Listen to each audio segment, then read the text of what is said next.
Prav za zasvojenosti v bistvu so me začeli zanimati v času študija na Fakulteti za socialno delo v Ljubljani.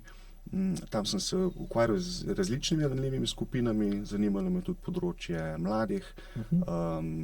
Nekako ožje sem se usmeril v področje duševnega zdravja, odkuder tudi zasvojenosti pravzaprav nekako izvirajo. Te ljudje so živeli neke stiske, ki so v bistvu imeli močno spodbujen, bodisi simpatični, pa tudi parasimpatični živčni sistem. In to je bila v bistvu za njih neka normalnost.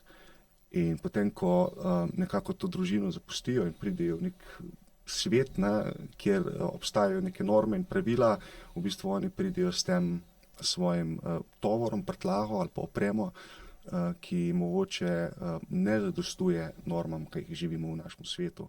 Mogoče tudi, kadar je treba vstopati v neke intimne odnose, pa ne mislim zgolj partnerske, tudi prijateljstva ali pa kolegialnega sodelovanja, tam so pa v bistvu te ljudje precej zgubljeni.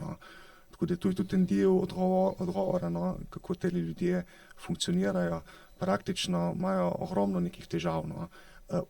Pa če odvzamem tle zdaj ta srž zasvojenosti še. Tako da že brez zasvojenosti so te ljudje živijo v nekih zelo velikih stiskah, ki se potem širijo tudi na okolje, v katerem živijo.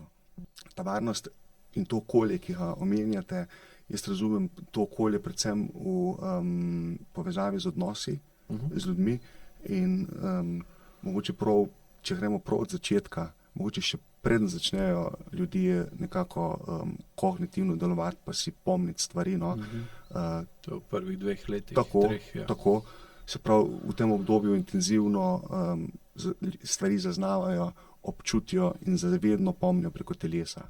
Travma v bistvu spremeni neko psihoorgansko strukturo v naših možganih. Tukaj govorimo o tej psihološki travmi. In če želimo mi ljudi spraviti na pot nekega okrevanja, moramo v bistvu te nevronske mreže sploh ustvariti. Te mreže se najlažje ustvarijo z nekim odnosom, se pravi, da ljudje pridobijo neko novo izkušnjo. Pozdravljeni, dragi gledalci, v novem AIQ podcastu, to pot na temo kemičnih zasvojenosti. In za boljše obravnavanje tega področja sem v studio povabil Luko Mraka iz Tolminskega, po izobrazbi socialnega delavca, ki je zaposlen v zavodu Šent. Pozdravljen, Luka. Zdravo.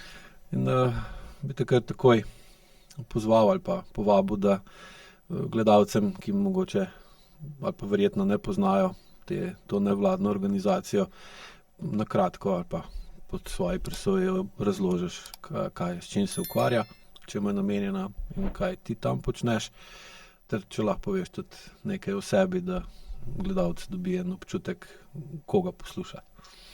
Najprej hvala za povabilo v ta podcast. Mi je res tako veselje govoriti o stvarih, o katerih delam in jih tudi na nek način živim. Šent je drugače nevladna organizacija, ki deluje v bistvu na področju duševnega zdravja in ima različne programe socialno-varstvene po celi Sloveniji. Imamo pa od leta 2006 naprej tudi en poseben sektor, če lahko tako rečem, ki je namenjen ljudem, ki trpijo stiske zasvojenosti. To so programi zmanjševanja škode. Govorimo o dnevnih centrih, terenskem delu, zavetišču, v Velenju, Ljubljani in Novi Gorici. In sam sem zaposlen v programu Terensko delo z uporabniki prepovedanih drog, ki delujemo na področju severne primorske regije, precej veliko področje, od Bovca do Vipave, Banjška planota in seveda z centrom v Novi Gorici. In nekako tam blažimo te stiske v sklopu zmanjševanja škode. Drugače o sebi pa 15 let že delam na tem področju. Predtem sem delal, prve izkušnje sem dobil v Kevenhavnu na Danskem, kjer sem najprej opravljal prakso z ljudmi, ki so brezdomni in imajo težave v duševnem zdravju. Takrat sem izvajal terensko delo in tudi nekako precej stvari, ki jih danes temelji moj način dela izvira iz takratnih izkušenj. Kasneje sem se pa zaposlil v eni varni sobi, takrat še ne uradni varni sobi v Kevenhavnu, in tam delal približno pol leta. In tudi danes, ne vem, je to nek sklep splet na ključi, smo v lanskem letu odprli prvo varno sobo v Sloveniji, tako da nekako nadaljujem s temi idejami, ker sem jih že takrat pridobil. Hvala. In kak sploh izgleda vaše terensko delo? Kak to poteka? V terenskem delu v bistvu imamo mobilno enoto, to je terensko vozilo, v katerem smo jaz kot strokovni delavec, sodelavec, ki je laični, oziroma strokovni sodelavec in medicinska sestra. To je od leta 2017, imamo en projekt skupaj z Ministrstvom za zdravje, ki je na nek način pionirski, saj sodelujejo v bistvu tako socialno, oziroma ta socialni del in zdravstveni del. Imamo medicinsko sestro, ki je formalno zaposlena v zdravstvenem domu Nova Gorica, deluje pa v nevladni organizaciji. No. In praktično v bistvu vsak dan v tednu delujemo na drugi lokaciji, v severno-primorski regiji, in se srečujemo z ljudmi, ki so naši uporabniki. Na letni ravni imamo približno 300 vsako leto različnih in nekako se odzivamo na njihove potrebe, seveda v skladu, kar je legalno, nudimo jim neko podporo, svetovanje, usmerjamo jih v razne organizacije, v skupnosti, izvajamo zagovorništvo, nudimo jim pribor za manj tvegano uporabo drog, sprejemamo rabljenega, okuženega, potencialno okuženega, tako, in ga potem predajamo na uničenje. To je tisti, po moje, največji okvir. Pa hkrati seveda tudi neka podpora pri vključevanju v družbo, izvajamo razne delavnice, aktivnosti, športne, kulturne, tako da tudi stvari, ki so mogoče na prvi pogled nepovezane z drogo, ampak vseeno imajo potem nek vpliv, to verjamemo. Da se pa to lažje izboljša ali pa zmanjša. Tako, da vse skupaj v bistvu vodi v neke spremembe pri ljudeh. Lahko določite, kaj vas je v preteklosti v bistvu toliko vplivalo na vas, da ste se odločili za to področje dela, da se ukvarjate s tem področjem? Prav za zasvojenosti v bistvu so me začeli zanimati v času študija na Fakulteti za socialno delo v Ljubljani.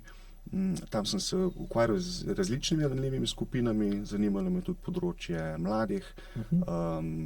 Nekako ožje sem se usmeril v področje duševnega zdravja,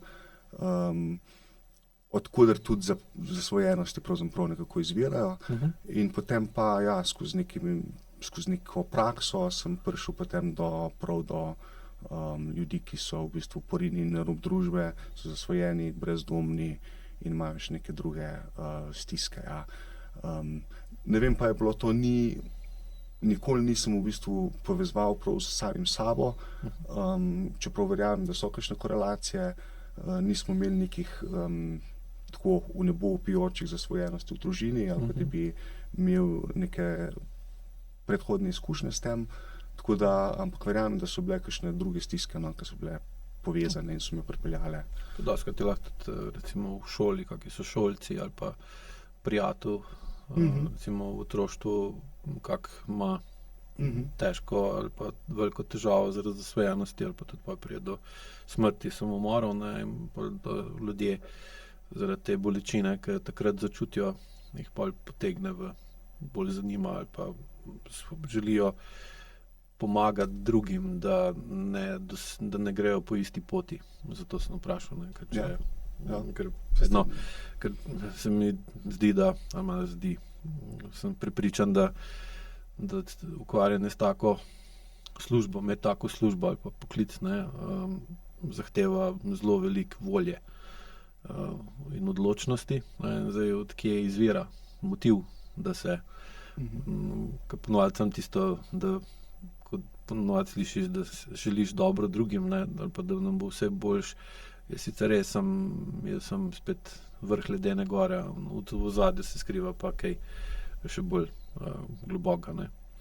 In kaj vas pa najbolj pritegne pri tem delu ali pa kaj vas najbolj vleče v to delo? Da vsak dan, 5 dni na teden greste pa se srečujete z ljudmi, ki verjamem niso najbolj prijetna družba. Ja. Mogoče se premalo, tudi samo vprašam, pa tudi na splošno se mi zdi, da se premalo sprašujemo okrog tega. No? Tako da, ampak sigurno tisto, kar neke aktivnosti, pri katerih posebej, da lahko rečem, uživam oziroma dobim stvari zase, je ta stik z eno populacijo, ki je v bistvu vir neke inspiracije, motivacije zame, imajo neko neverjetno voljo do življenja, čeprav se to zdi kdaj malo paradoksalno, glede na zasvojenost in uporabo drog, ki jo izvajajo, ampak zagotovo so te njihove življenjske izkušnje, ki se razlikujejo od tistih, ki drog ne uporabljajo, neverjetno bogate in tudi ta način, kako v bistvu so uspeli preživeti v svetu, v katerem živijo, me je tako zelo hitro potegnil notrno in to je nekaj, kar me motivira, da hodim vsak dan v službo z nekim res velikim veseljem. Po drugi strani je tudi ta krog sodelavcev, brez katerih tudi dvomim, da bi toliko časa že vztrajal, ki nekako delamo stvari skupaj, si jih delimo in nekako lažje prestanemo tudi tiste težke stvari, no, neke stiske, ki zagotovo pridejo. Ja, to čisto razumem, ker tudi sama tudi za Prajkuju definiramo zasvojenost kot kronično dereguliran avtonomen živčen sistem, ki potrebuje nekega regulatorja, enih, da ga dvigne iz parasimpatičnega v simpatičen, seveda kot poživilo, ne? Drugi rabijo pa, da ga sprosti iz simpatičnega v parasimpatičnega, uporabijo recimo temu pomirjevalo, ne? In zdaj, ko določena kemična substanca ima tak vpliv na njegov avtonomen živčen sistem, mu nudi rešitev, ki je pa seveda kratkoročna.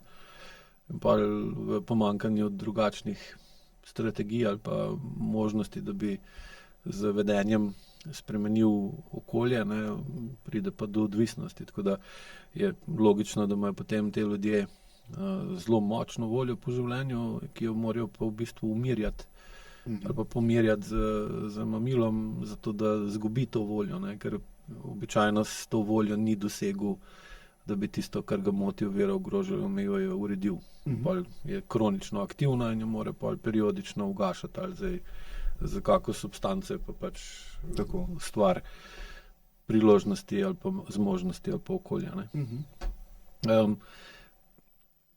Katere vzorce vedenja pa bi izpostavil kot najbolj pogoste ali pa tiste značilne za osebe, ki so nagnjene k kemičnim odvisnostim? Zdaj, če se vrnem k temu, kar ste povedal zdaj, ne? Mislim, da ljudje z substancami, ne, v tem najinem kontekstu, ki ga danes tukaj govoriva o njemu, ne, iščejo neko ravnovesje v telesu. In mogoče za marsikoga je predstavlja nek vir začudenja, kako lahko to ravnovesje dosegaš z substancami, drogami.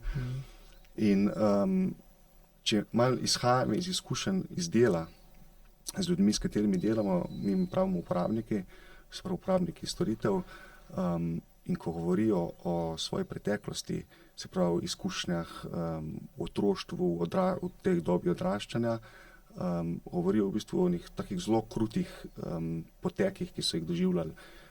Številni ljudje niti niso odraščali v nekih primarnih družinah, to, kar je precej ljudem mogoče samoumevno. Nekateri ne poznajo, kdo so njihove mame, očetje, neki bližnji. Ljudje niti ne poznajo, kaj je to ljubezen, kaj je to varnost, ker pač tega niso imeli. Precej ljudi je odraščalo preko nekih institucij, neke rejniške družine, neki domovi, v času šole so bili to, kako kako se reče, že vzgojni domovi, pa potem prevzgojni domovi. Tisti starejši so šli potem mogoče v kakšno vojaško institucijo JNA, ki je tudi seveda del neke totalne institucije, pa ko so prišli pa tisto zaključili, ne, so pa spet, ali so prišli na psihiatrijo, ali so šli v zapor in se tako nekako v tem krogu se jim odvija življenje. Zdaj, če še malo vrnemo tisto otroštvo, ki ga ljudje opisujejo, govorijo v bistvu o nekih, oni mogoče rečejo temu celo normalno odraščanje. Ja, vse za njih je bilo. Da ne rečem celo idilično, kdo reče, ampak ko jih vprašamo, kje je bila ta idila, kako je ta idila izgledala, govorijo pa o zelo šokantnih stvareh.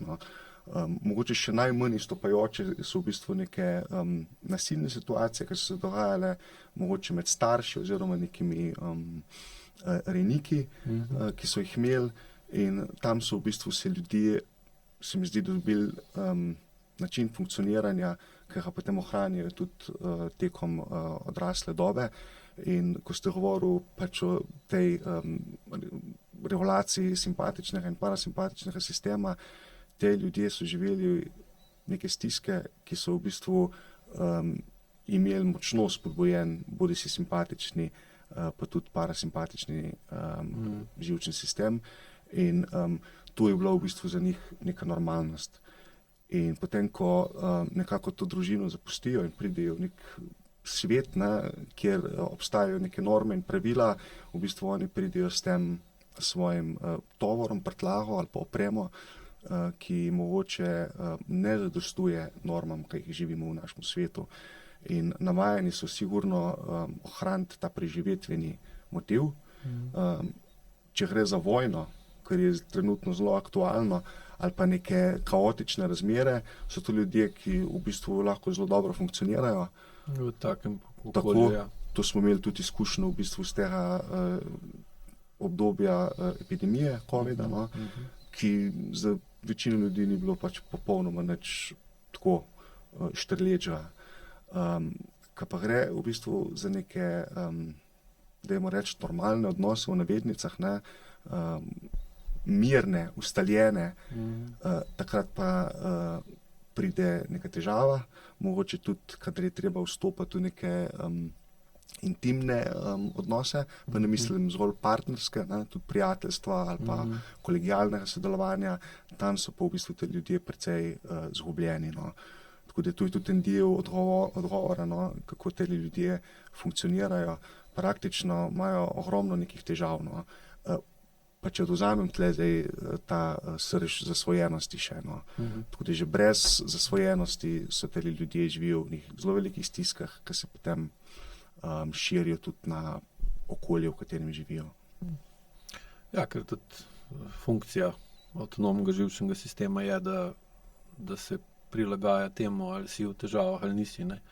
In če si v težavah, je normalno, da greš v simpatično stanje, greš v situacijo ali pa v, recimo, delovanje boja ali bega, ali se boruješ proti težavi, pa jo rešuješ, ali pa zbežiš od težave, pa se jo umakneš od nje. In v obeh primerih, če si uspešen, greš pa lahko v parasimpatično stanje, ker se je okolje normaliziralo in težava bila odpravljena.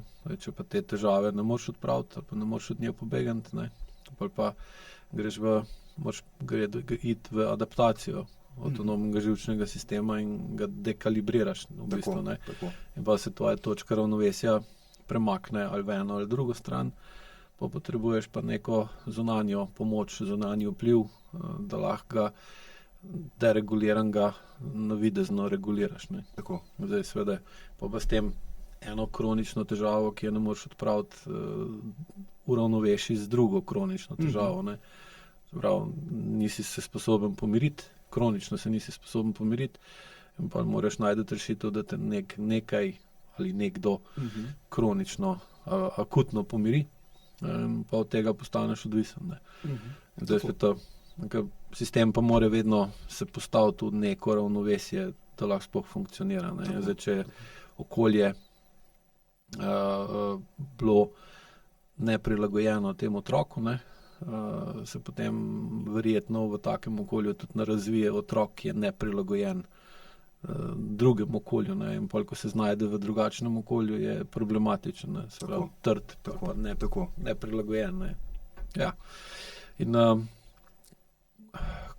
kaj se v njihovem vsakdanjem delovanju najbolj zruši ali pa je najbolj porušeno, ko delate z njimi, zdaj, kot so že uporabniki? Ja. Mogoče spet na to, kar ste povedali, no, res dobre iztočnice.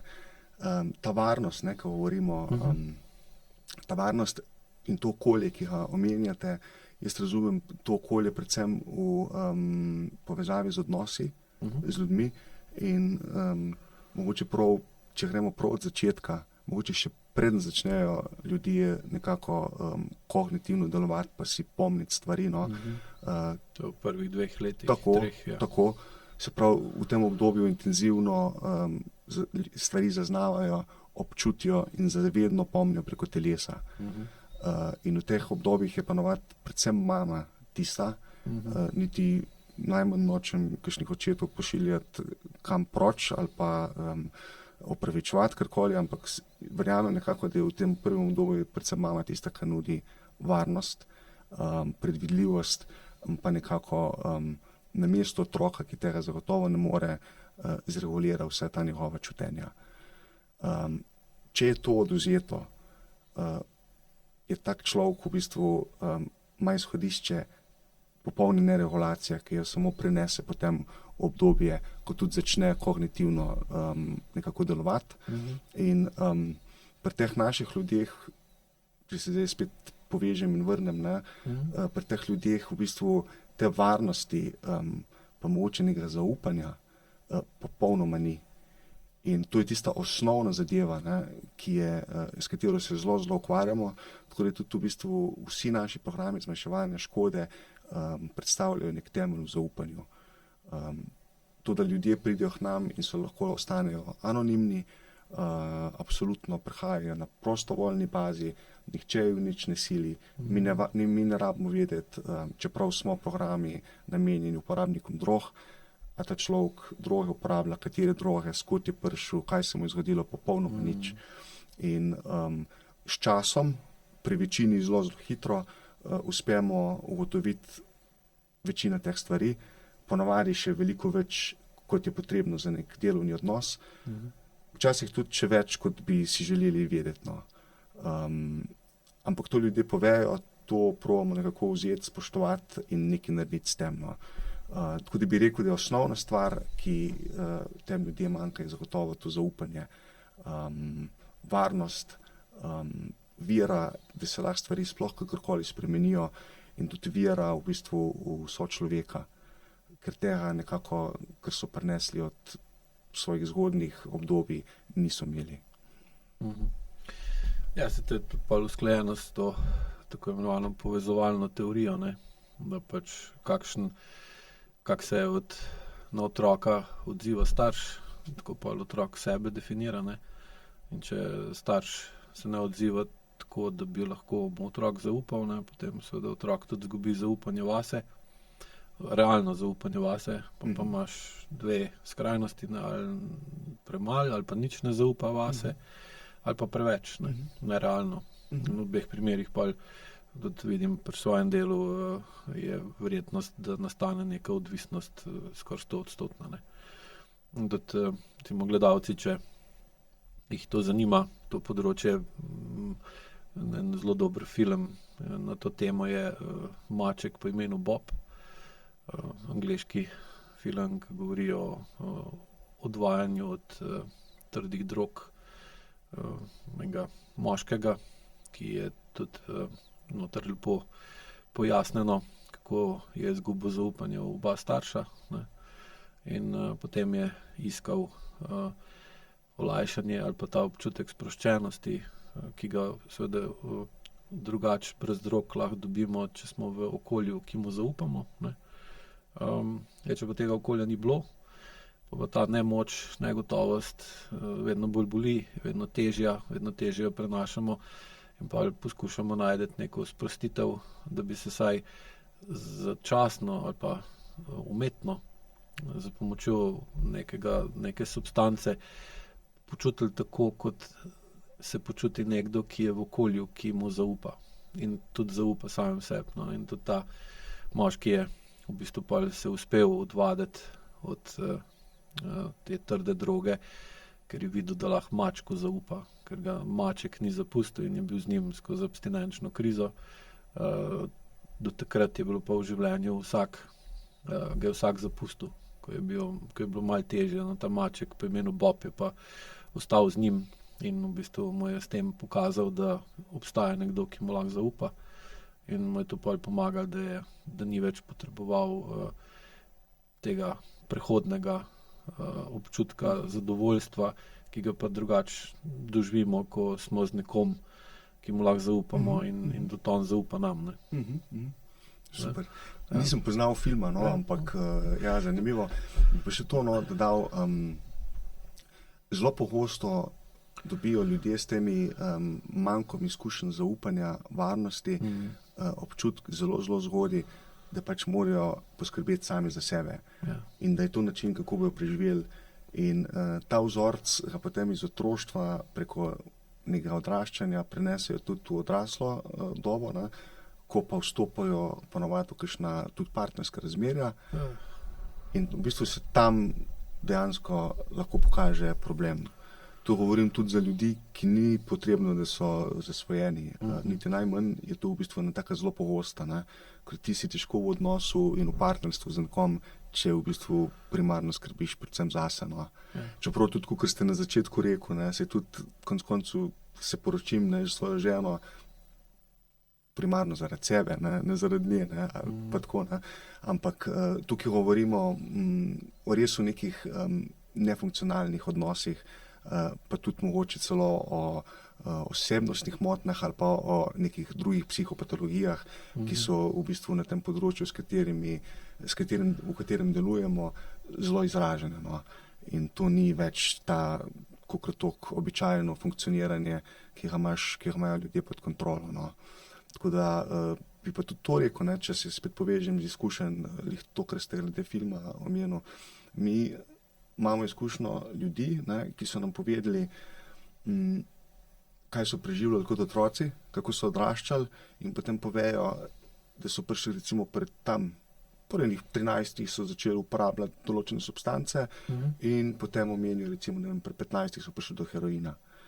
In omenijo, da so v bistvu takrat, kako rečejo, končno prvič začeli pravzaprav živeti.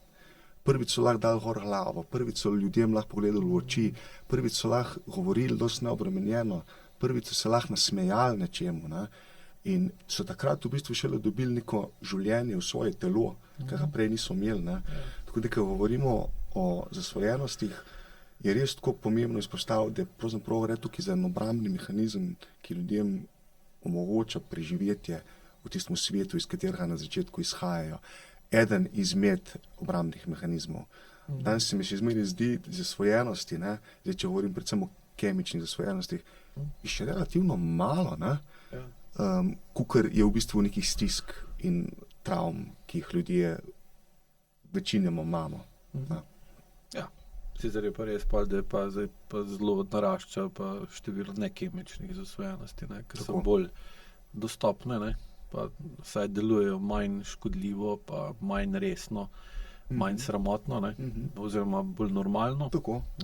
Kar pa ne pomeni, da so pa dobre ali pa zdrave ali pa običajne, ne? Ker vsaka odvisnost je itak že po definiciji nezdrava, ne? Tako, od česarkoli. Tudi recimo, kukor z vidika nevroznanosti, ne?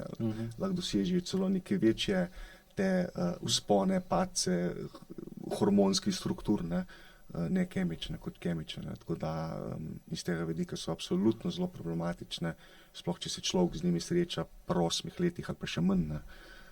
Ja. Torej, če vas vprašam, kaj recimo te ljudi najbolj boli, ko ne uporabljajo substanc, da jih potem ta bolečina potisne, da jo spet uporabljajo in s tem postanejo odvisni. Izguba zaupanja ali posledica nezaupanja ali še kaj druga?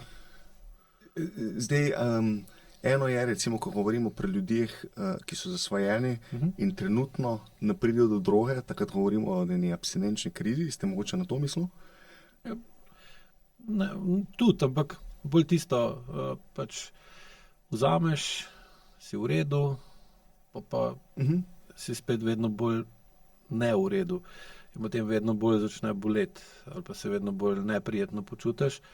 In pol te spet ta neprijetnost, ta bolečina, neugodnost, prej ali slej, ne glede na to, kako močno voljo imaš po odločitev, da ne boš tem nikoli več vzel, da boš s tem prekinil, da te spet to potisne, da ponoviš nekaj, za kar sam veš takrat, ko si v redu, da ni dobro za tebe. Zakaj verjetno noben od zasvojencev ni prepričan, da je to za njega dobro. Ampak in potem v določeni točki se mu neravnovesje v telesu toliko poveča, da izgubi racionalen vpliv na sebe in naredi nekaj, kar je nezdravo. Je tukaj tudi glavni problem ta nezaupanje drugih v njega, a potem nezaupanje v njega samega, da bo dovolj močen, da bo lahko premagal ta pritisk, da naj vzame spet, ne, ali še kaj tretjega. Tukaj govorimo o temu klasičnemu, temu tako krogu zasvojenosti in nagrajevalnem mehanizmu.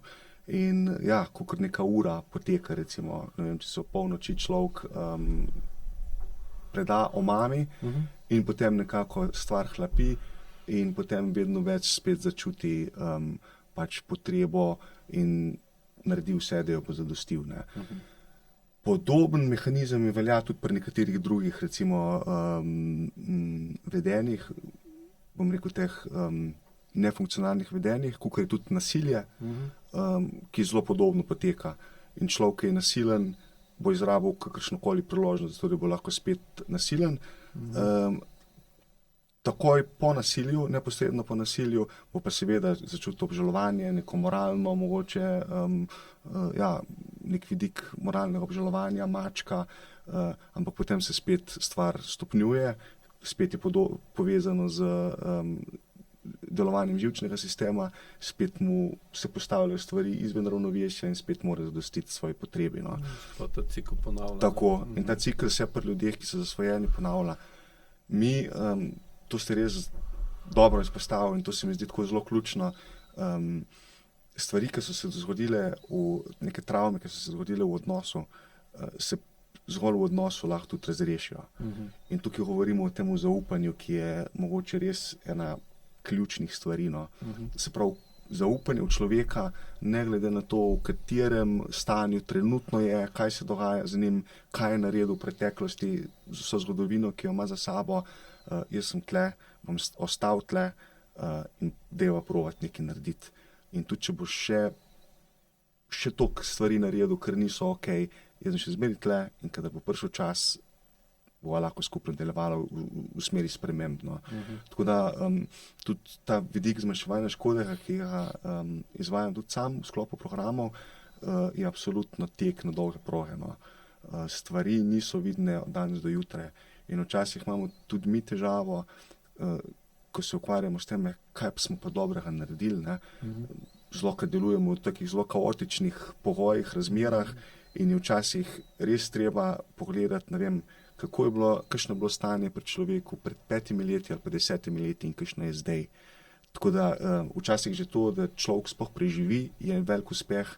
Absolutno so pa še drugi rezultati, ki so pa zelo majhni. Ne. Včasih človek rab najprej pozdraviti, ko pride v nek prostor, recimo v našem primeru je to dnevni center ali pa ko se vključi v terensko delo, da tudi na nek način kultivirano pristopi, ne da je pač vse njegovo in samoumevno, da bo nekaj dobil, ampak zna vprašati, zna tudi povedati svojo stisko in zna na tak način nasloviti. To so vse stvari, ki nekako vemo, da lahko vodijo v neko spremembo. No. In zlokrat se zgodi, da tudi ljudje popolnoma ne vemo, zakaj se recimo v nekih kasnejših letih, 50, 60 letih naredijo neko spremembo, mogoče tudi brez nekih uradnih institucij, brez da grejo v psihiatrično bolnico, center za odvajanje, komuno, terapevtsko skupnost in naredijo na lepem neko spremembo, ki je mogoče tudi abstinenca, ni pa pogoj, recimo. Verjamemo, da je marsikaj še prej treba pred abstinenco. No. Ja. Abstinenca je dejansko že proces, ne? Tudi tako, če bi rekel, gremo v gradnjo hiše, ne? Ampak preden greš v gradnjo hiše, moraš pripraviti teren. Tako, še marsikaj drugega. Material zagotoviti, denar, dovoljenje, gradbeno dovoljenje in podobno. Ne? In zdaj, če se kar spomniš čez noč, zdaj bom pa šel v hišo zidati, pa kar začneš, se ne bo dobro končal. Ne? Zato pa tudi moraš imeti neke pogoje. Ne? Ja, sej. Dobiš gradbeno dovoljenje, neko podporo, neke vire. Vire, ja. Seveda, da se moraš že prej pripraviti. Tako, ki pa so v bistvu se pravi, v naši skupini ljudi, govorimo o tistih najbolj ranljivih uporabnikih drog, ki droge uporabljajo najbolj tvegano, so tudi najbolj skriti, čeprav jih vidimo lahko v nekih javnih prostorih, ker se združujejo, so v bistvu zdaj mi je šla nit. Da se morajo pripraviti na abstinenco. Tako, vidimo pa njih v bistvu, da zelo pogosto nimajo teh virov, nimajo neke socialne mreže, niti ne vejo, kam se obrniti, niti ne vejo, katere so njihove pravice, kaj lahko naredijo, kam lahko grejo. Kom lahko zaupajo. Tako. Ja. In s temi stvarmi jih je treba v bistvu predhodno seznaniti, jih nekako ukrepiti. Nekateri recimo sploh nimajo nekega urejenega socialnega statusa, zavarovanja, denarne socialne pomoči in niti ne vejo, da obstaja, kar je včasih zelo, zelo čudno, ampak ja, v praksi tudi take ljudi srečujemo. To dejansko delujejo nepomembno. Ja, tudi. In se imajo za nepomembne. Tako. Ja. Pa tudi je lažje razumeti, zakaj, ko vidimo take ljudi, zakaj imamo tak neprijeten občutek, kot da jih je nekdo izdal, zapustil, pa zlorabil njihovo zaupanje. Ne? Tako.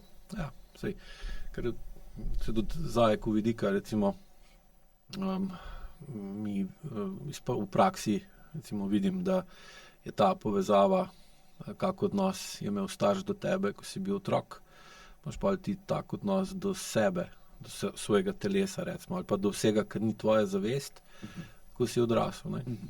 Zdaj, ko ste prej govoril o zaupanju, jaz sem tukaj zate, ne, bom bil s tabo, če se boš odločil, da boš šel na boljš, ne, jaz tukaj tudi vidim telo od odvisnika. Ne. Zdaj, ker je pa telo od odvisnika v bistvu, tako kot vsega od nas, nekaj, kar smo dobili od staršev. Ne. Lahko rečemo, da je to bilo, ali pri enih je to darilo, ali pa eni imajo to telo kot darilo, ki so ga od staršev dobili, drugi imajo pa to telo kot prekletstvo, ki so ga dobili od staršev. Ne. In seveda ni težko razumeti, kjer od teh dveh bo bil prej odvisnik.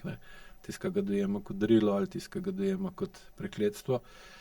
In seveda je tudi tajko pristop, ki temelji na tem, da zmanjšuje senzorno-motorno amnezijo, pa povečuje vpliv telesa na zavest, pa zavesti na telo. Lahko rekli, da povečuje zaupanje znotraj osebe, ne? In s tem poveča njegovo zaupanje zavesti osebe v telo te osebe. Ne? Na ta način se lahko bolj zanese na telo in ga razume, da je to sicer nekaj, kar je dobil od staršev, ampak ga dobil od staršev in je zdaj njegovo in ga lahko uporablja, kakor sam presodi, da je dober, in ga lahko temu primerno tudi spremeni, da je drugačno, kot je ga dobil od staršev. Potem lahko določene vzroke, travme, razočaranja in potlačitve, popačitve odpravlja iz tega telesa, jih pusti za sabo in potem ne potrebuje več iskati občutek v sebi, ki ga ima nekdo, ki si zaupa in mu zaupajo in drugim zaupa v kemični substanci. Za kratkoročno neko recimo, olajšanje in iluzijo, da je pa vse v redu. Ne? Ja. Zdaj, najbolj primarno oziroma najbolj pristen je občutek, ki ga ima človek in tega hrani v telesu. Misli, pa tudi posledična vedenja so v bistvu že izkrivljena, popačena. Ne. Tako da recimo, ne vem... Pod vplivom. Ja, seveda, vplivom številnih, ne, ali to okolje, ali česa drugega, no, ampak recimo, ko sva midva zdaj v odnosu, ne, jaz lahko karkoli govorim, pa mogoče to ni povezano s tem, kar čutim, recimo, a ne. Tako da ljudje smo pač to naučeni, ne, da nas smeš... Mislim, kak odnos je, ne? To je seveda, ja. Ampak, ja, ponavadi v bistvu probamo nekako pretentatno, se ne ravnamo po tem, kar nam telo sporoča, no. In tudi pri zasvojenih oziroma pri ljudeh, ki so globoko traumatizirani, je telo absolutno v ozadju. To ni hiša, ki predstavlja neko varnost, ne? Ampak je to v bistvu mogoče kdaj tudi nekaj, kar je, kako bi rekel, mogoče vir nekih samodestrukcije, škode in zelo ne znajo ljudje poskrbeti za sebe. Zelo uničujoče lahko ravnajo s svojim telesom, ker se sploh pri drogah je v bistvu na dlani. Ne. Jaz se tako lahko vidva tudi že samo besedno povezavo, ne, ko ste rekel, da je razmišljanje in lahko to potegneva naprej na misli, na odločitve in dejanja, da so pod vplivom občutkov. Ne. Zdaj, če so te občutki taki, da na tebe vplivajo na določen način, ki je za tebe nevzdržen, moraš pa v bistvu na vplive teh občutkov vplivati z določeno substanco in si pod vplivom določene substance. Ne.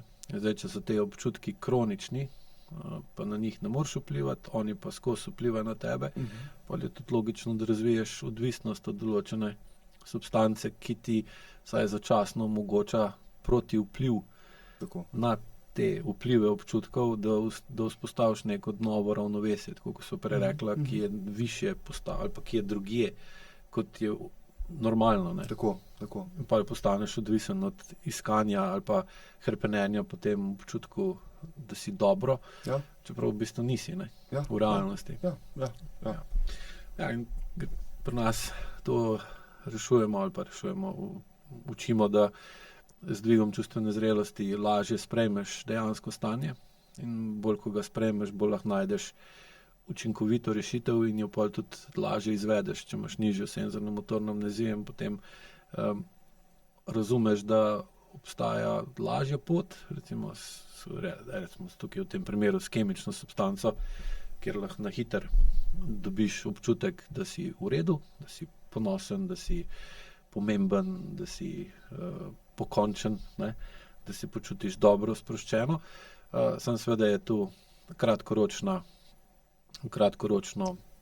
koristno, dolgoročno pa pol temu primerno škodljivo. Ne. Ali greš pa recimo po tej poti dviga čustvene zrelosti, ki ti potem omogoča bolj učinkovite odnose in ne rabiš več biti se s kratkoročnimi ukrepi ali pa vplivi, da si pod vplivom kratkoročnih ukrepov, ampak vedno bolj dolgoročno vplivaš na sebe in s tem pol tudi odvisnost olajšaš ali pa zmanjšaš ali pa celo odpraviš. Ne. In v praksi, če greva na telo, ne, kak bi lahko določil ali pa okvirno razmislil, kakšen odnos imajo do telesa vaši uporabniki? Kak ga čutijo, kak ga tretirajo v tem kontekstu, ko so zdaj govorili? Absolutno ne gre generalizirati stvari tudi. Ne. Poprečju. Kot sem omenil, imamo na terenskem delu 300 uporabnikov na letni ravni, zgolj na področju Severne Primorske in te ljudje so si zelo različni. Ne. Nekateri so tudi urejeni, oziroma precej urejeni, ne. Imajo celo lahko službe, družine, se ukvarjajo z nekimi običajnimi odnosi, ki jih imajo, no, in v bistvu lahko, če gledaš, zelo dobro funkcionirajo v svojem okolju, ne. Precej jih je tudi ljudi, ki vsega tega nimajo, no. In v bistvu tudi tam to se seveda opazi tudi na telesu,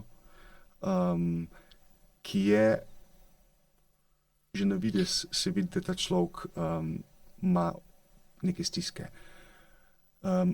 Tukaj bi rad tudi omenil to, kar ste zdaj govorili, ne. Travma v bistvu spremeni neko psihoorgansko strukturo v naših možganih. Tukaj govorimo o tej psihološki travmi. In če želimo mi ljudi spraviti na potnika okrevanja, moramo v bistvu te nevronske mreže sploh ustvariti. Te mreže se najlažje ustvarijo z nekim odnosom, se pravi, da ljudje pridobijo neko novo izkušnjo. Konkretno, ko smo prej govorili o pomanjkanju zaupanja ali pa ljubezni, ne, ljubezni tak širok pojem, da bi lahko svet definirali. Ne. Osnovni predpogoj za ljubezen je zaupanje. Tako. Se pravi, to zaupanje v bistvu je treba pač ustvariti neke pogoje, da ti ljudje lahko zaupajo in da dobijo to izkušnjo. Takrat se v možganih pač zgradijo neke nove psihoorganske strukture in seveda tudi za vse ostale sfere človekovega delovanja, ki so res bistvene, tudi mogoče povezane s temi temeljnimi potrebami, ne? Ker ljudje nismo ustvarjeni, da bi živeli vsak zase, to, kar mogoče dobi človek občutek ob neki travmi v otroštvu, ampak pač moramo delovati in hrepenimo po temu, da delujemo kot neka skupnost, ne, v odnosu. Te stvari je treba pač tekom nekega delovnega odnosa urediti, če je le možno priti do tega. So pa ljudje seveda poleg zasvojenosti same, ki je že tako nekako patološka, bi rekel, da imajo ogromno še nekih drugih stvari, ki so tudi mogoče posredno povezane z zasvojenostjo, neke kronične rane, težave v hoji, obolenja, da ne govorimo o nekih virusnih, bakterijskih obolenjih, sploh na področju, se pravi z ljudmi, katerimi delamo, je ogromno hepatitisa C, hepatitisa B, pa nekih spolnih bolezni. Ne. Tako da to so vse stvari, ki jih tudi z našim delom probamo omejevati, kakor jih pač lahko, in tudi to dosežemo v bistvu z izmenjavanjem sterilnega pribora. Tudi nenazadnje vemo, da neke te virusne obolenja niso omejena zgolj na populacijo uporabnikov drog, ampak zelo hitro lahko potem pridejo tudi na populacijo abstinentov. Vemo, da imajo neka družinska razmerja lahko, ne, kjer se lahko to prenaša, ali pa neka spolna razmerja. Tukaj imamo tudi ljudi, ki so recimo spolni delavci in delavke, ki mogoče tudi ne uporabljajo drog, čeprav številne jih, ne, in se v bistvu tako potem prenašajo stvari v skupnosti, kar je pa zelo tvegano in si absolutno ne želimo. Bi lahko, ker verjetno marsikoga tudi zanima, majčkeno globlje, kaj se v možganih spremeni zaradi zasvojenosti, kako zasvojenost vpliva na različne centre v možganih in pa na vedenje osebe. Ja. Zdaj prav v neki podrobnosti, ki jih niti sam nisem doma, ne bi šel, ampak večina je to, kar so govorila, recimo neke v teh nevronskih mrežah, ne, ki se ustvarjajo v možganih, ne, se dejansko neki občutki, navade nekako ne razvijajo. Ti ljudje, jaz temu rečem tako zelo posplošeno, pridejo v ta svet, govorimo o neki odrasli dobi, kjer nimajo osnovne opreme za delovanje. Nekako ne znajo vstopiti v odnose z ljudmi, nimajo občutka neke vrednosti, ne vejo, kako poskrbeti zase, tudi seveda za telo, mogoče še najprej, ampak tudi recimo ta občutek odgovornosti, neke družbene odgovornosti, neke pogodbene odgovornosti. Ukvarjamo se z ljudmi, ki v bistvu se zelo težko nekaj dogovoriti, zmeniti, recimo ta dan ob teli uri bomo delali to pa to. Vidimo, da to pač ne deluje. In to so te stvari, ki jih v bistvu, ki so zelo biokemično v bistvu pogojene, jih probamo nekako spremeniti oziroma na nje vplivati. Kak je pa z zamrznitvijo? Prav, prej smo govorili že o parasimpatičnem pa o simpatičnem stanju, pa imamo še tretjega, ne, freeze response, zamrznitev je ta pogosta pri zasvojencih. Ja. Jaz mislim, da ja. Prav pri zamrznitvi zelo krat pride pri nekem kroničnem stresu in naši uporabniki, ko govorijo, ne, govorijo o nekih zlorabah ali pa zanemarjanju, ki so trajala leta in leta. Začela so se zelo pogosto že v bistvu predno so začeli pred dopolnjenim tem 3. letom, pri nekaterih že mogoče v neki prenatalni fazi ali pa obdobju. In absolutno to vse, tudi kar sva v preprejšnjemu prej se pogovarjala, pusti posledice v možganskih strukturah. In pri zamrznitvi nekako pride takrat, kadar hkrati delujeta in simpatični in parasimpatičen sistem in v bistvu noradrenalin, kortizol preplavi ne samo korteks, ampak celotne možgane, tudi male možgane, kjer imamo ta del čustvovanja, ne, in ga v bistvu zamrzne. Ja. In ljudje poročajo, recimo, ne vem, prav konkretno, če mogoče lahko omenim, ko so recimo bili priča nekim nasilnim vzorcem vedenja svojih staršev, recimo oba sta bila zasvojena z alkoholom in potem pride oče domov in naš uporabnik, zdaj seveda odrasel, poroča, da je v bistvu že kaj slišal avto, so mu začeli delovati čutila in se je v njemu nek spremenilo. Se pravi, takrat govorimo o simpatičnemu živčnem sistemu, ne? Ko se vzburi, začne biti pozoren, ne? Ker se zapre vrata, kje je mama. Mama v dnevni sobi, a je aktivna, budna ali ni. Kako je z bratom, recimo mlajšim bratom, ki leži v postelji, a je buden ali ni. Ne? Ta uporabnik, recimo govorimo o konkretnem primeru, je imel 10 let, njegov mlajši brat je imel 4 leta in potem je čakal, kaj se bo zgodilo. A je fotar toliko pijan, da bo prišel noter v stanovanje in se samo padel na kavč in zaspal. To je bila ena boljših variant. Ne? Drugo je pa bilo, ne, o priprtih vratih, posluša, kako se razvija potem dinamika z materjo in najpogosteje je to eskaliralo neko nasilje, ali je bilo to verbalno, ali je bilo fizično, leteli so krožniki po hiši in tako naprej. Prebudi se brat začne jokati in potem človek je rekel, ni vedel, kaj narediti in pa se je odločil. Ali bo naredil uprizoril neko dramo, da boste začeli starša mogoče biti pozorni na njega in poroča, recimo, ne vem, enkrat je razbil vazo, se porezal po roko in šel med očeta in mamo, ki sta si bila, oče mam ležal za lase in jo nekako fizično maltretiral in potem se je zgodilo pač to, da sta ona dva to prekinila. Oče je svoje nasilje dal potem še na otroka, ki bi mogoče lahko peljal tudi na urgenco šibati, se je znesel še nad njim in stvari so se nekako pomirile za tisti dan. In podobni dogodki so potem trajali v bistvu celo otroštvo, ne?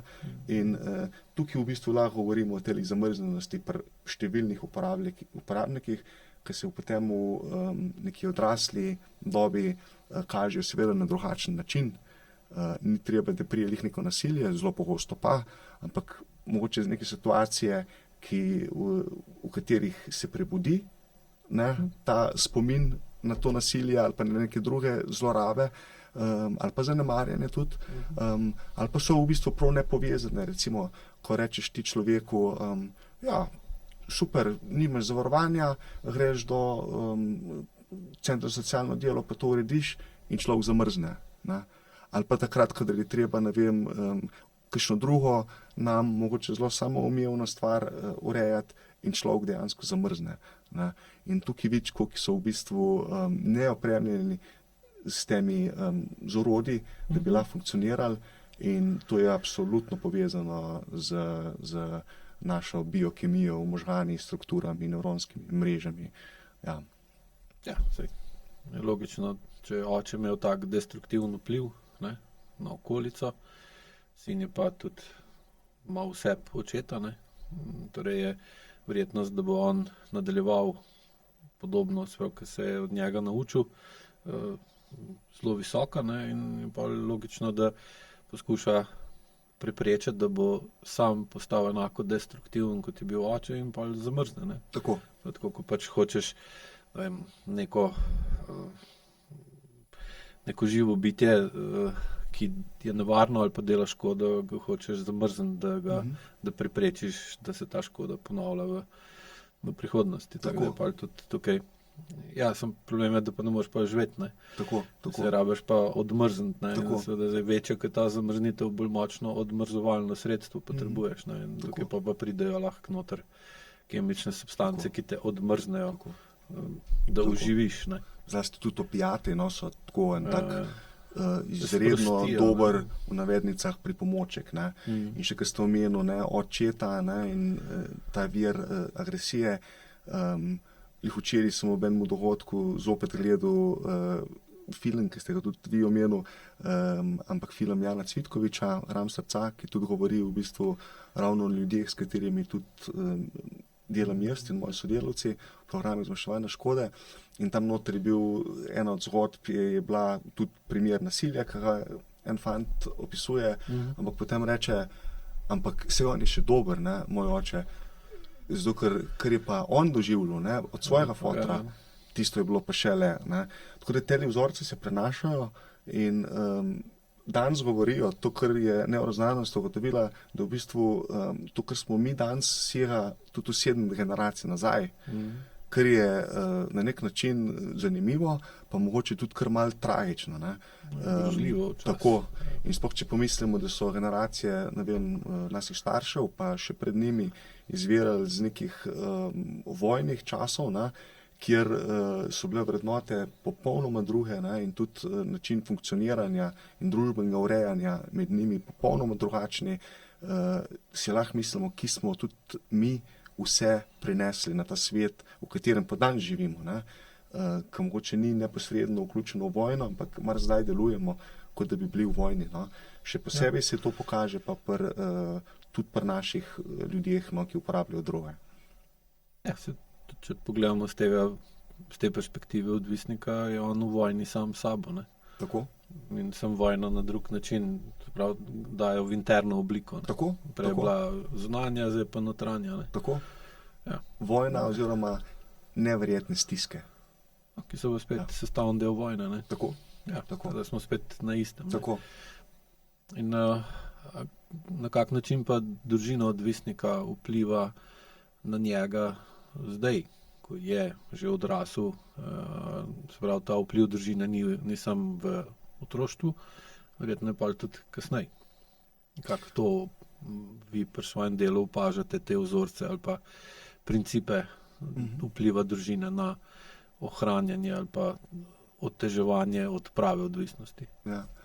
Zdaj, tukaj mi najprej pade na pamet, če smo prej govorili o teh otroških obdobjih, ne, in mladostništvu, o zlorabah, ki so predvsem omejene neke fizične zlorabe, pa tudi spolne zlorabe, česar je ogromno.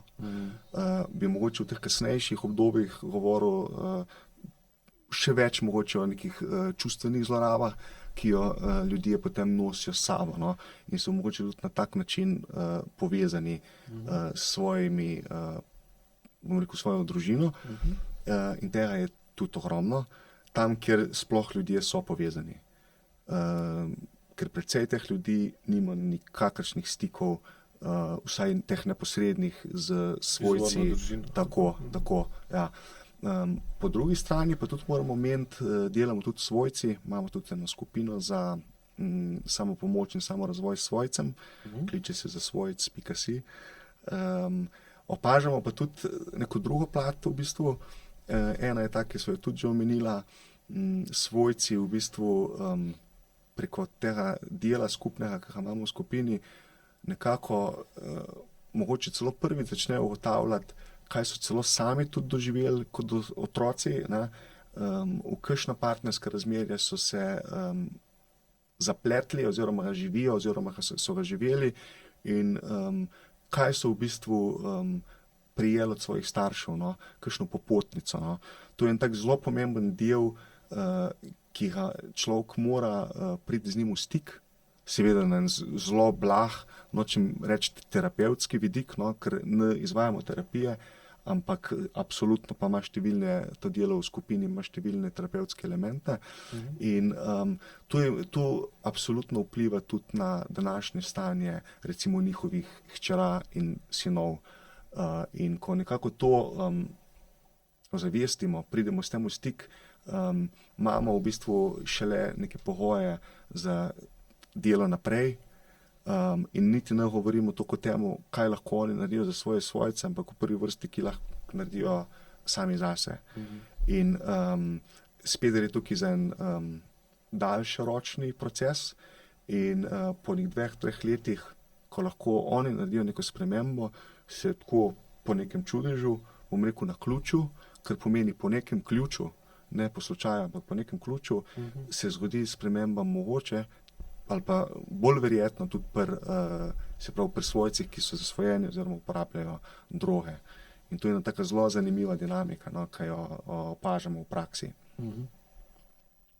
Torej, v svoji praksi ste že opazili določene pravila ali pa ključe, kaj loči tistega zasvojenca, ki gre iz zasvojenosti postopno ven, od tistega, ki ne more iti ven. Kakšna je razlika med njima, kaj jo loči, ki sta drugačna, Ja. pa v čem? Zdaj, zanimivo mi je to, ne, če gledam tudi z nekega sistemskega vidika, družinskega okolja, ne, kako v bistvu vsak posameznik, vsak človek, ne, v familiji ima svojo vlogo in svojo funkcijo.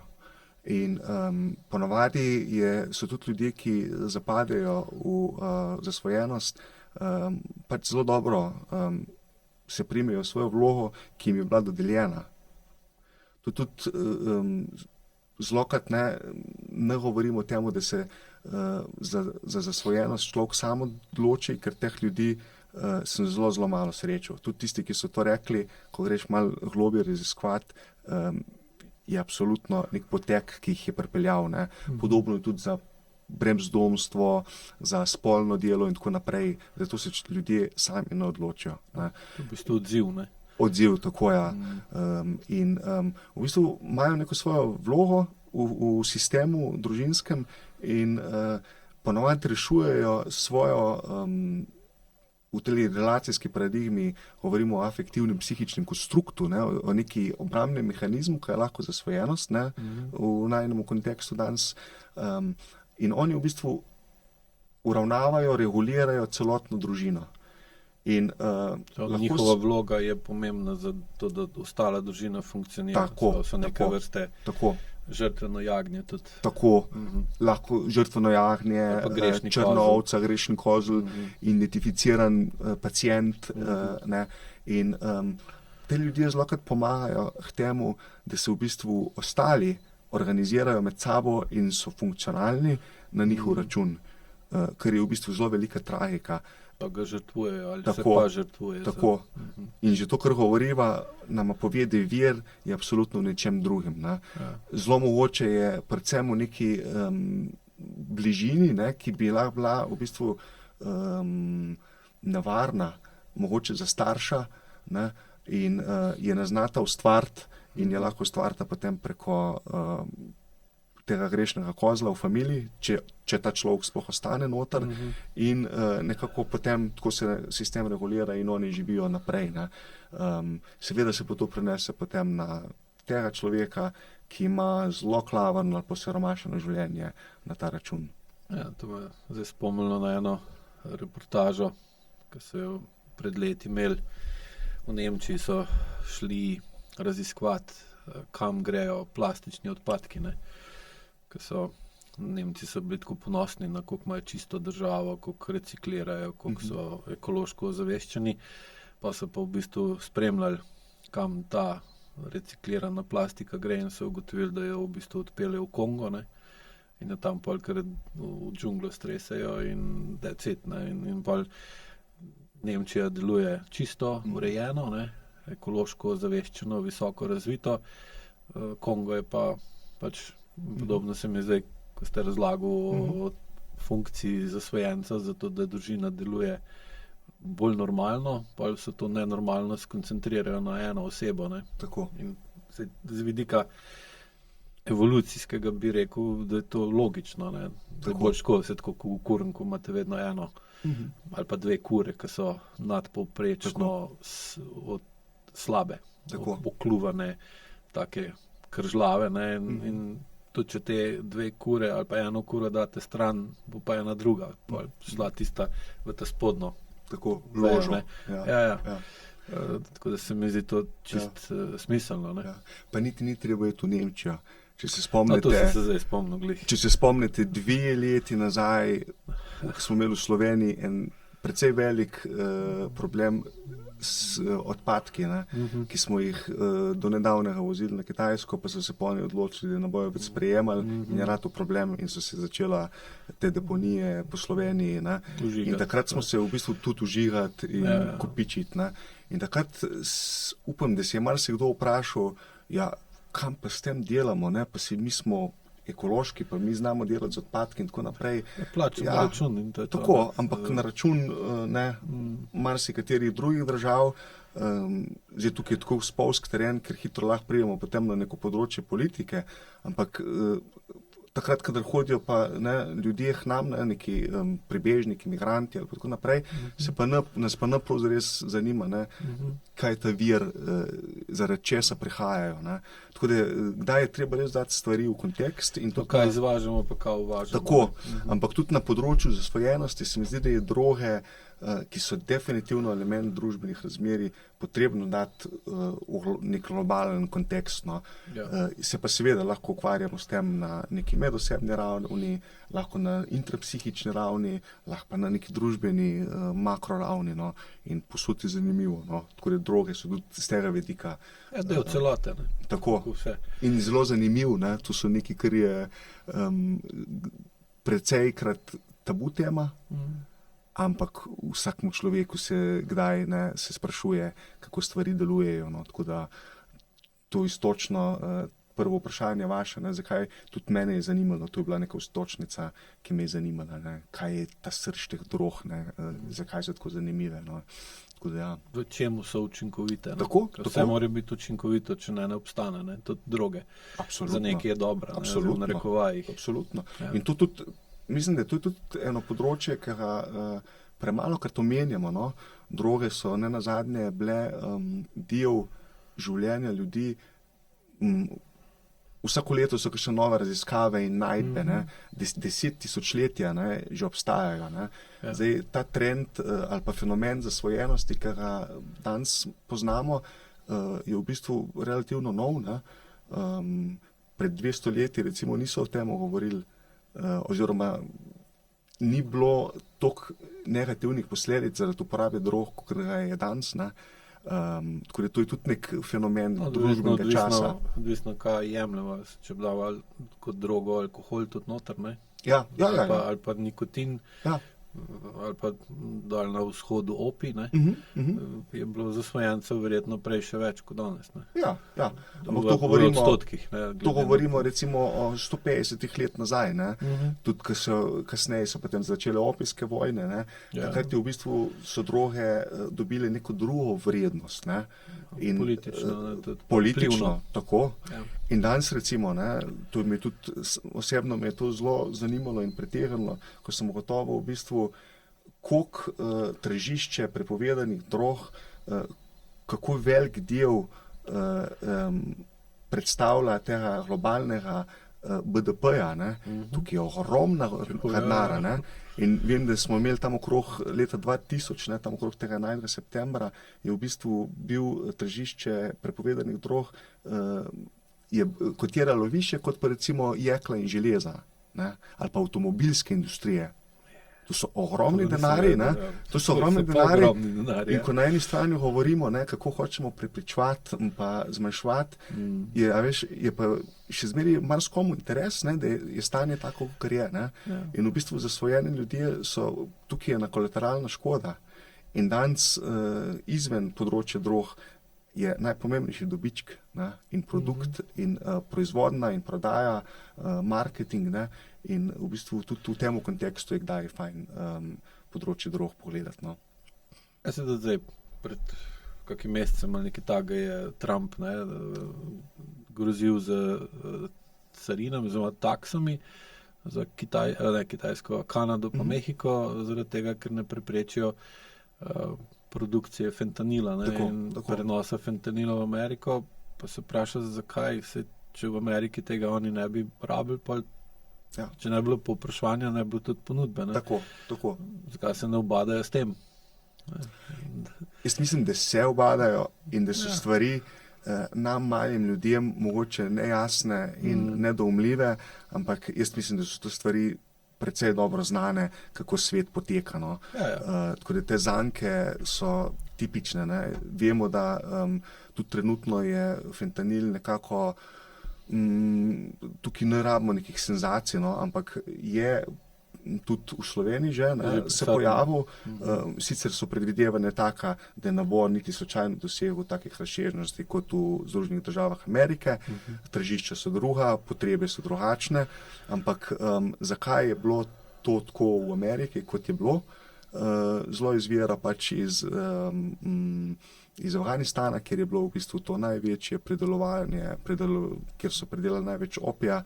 To so nedavno nazaj zaustavili in seveda se je proizvodnja in distribucija opija, posledično heroina, zmanjšala. In ni treba z nečem nadomestiti in fentanil je tu bom rekel, en umeten opioid, ki precej dobro lahko to stvari nadomesti, hkrati pa ima tudi posledice, ki se mogoče pa se jih niso zavedali. Ja. Zdaj pa vemo, kakšne so lahko posledice. Ne. Ampak na srečo, mogoče v navednicah, hitro so se vzpostavila druga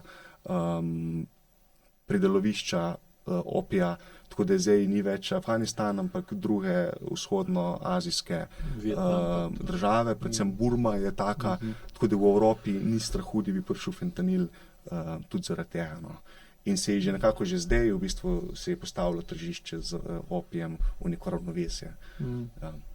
Bral sem nekje pred kratkim, da tudi razmišljajo v tej smeri, da je recimo Kitajska namenoma ustvarila to, pa izvažala do Amerike ali pa v Ameriko, izvažala v narekovajih zaradi tega, da zmanjša moč Amerike.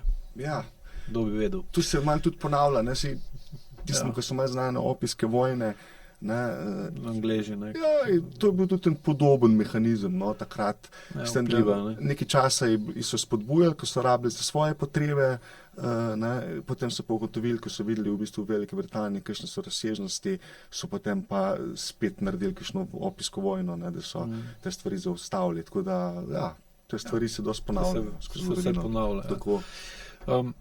Če greva nazaj na zasvojenost kot tako, mnogi zasvojeni ljudje govorijo o občutku popolnega nadzora, ko snov učinkuje, hkrati pa izgubi vsakršnega nadzora nad življenjem. Kje ta paradoks izhaja?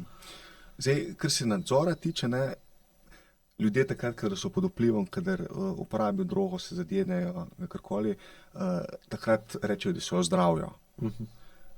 Dokler so v krizi in ker govorimo res pred ljudeh, ki so zasvojeni, ker imajo pomanjk neke substance, takrat se dejansko tudi na telesni ravni pokažejo potenje, tresavica, ljudje dobijo vročine, v bistvu zelo podobni simptomi so kar neki gripi. In ko to prejmejo, se te telesni simptomi izginejo in v bistvu tudi način, kako delujejo v družbi, kot abstinenti, nimamo tega občutka, da so ljudje pod vplivom. Funkcionirajo normalno. In to je v bistvu tako zelo... Noter pa niso normalni, s tem nenormalnim vplivom ustvarjajo navidezno, začasno normalnost. Čeprav za svoje telo mislim, da vzpostavijo ravnovesje.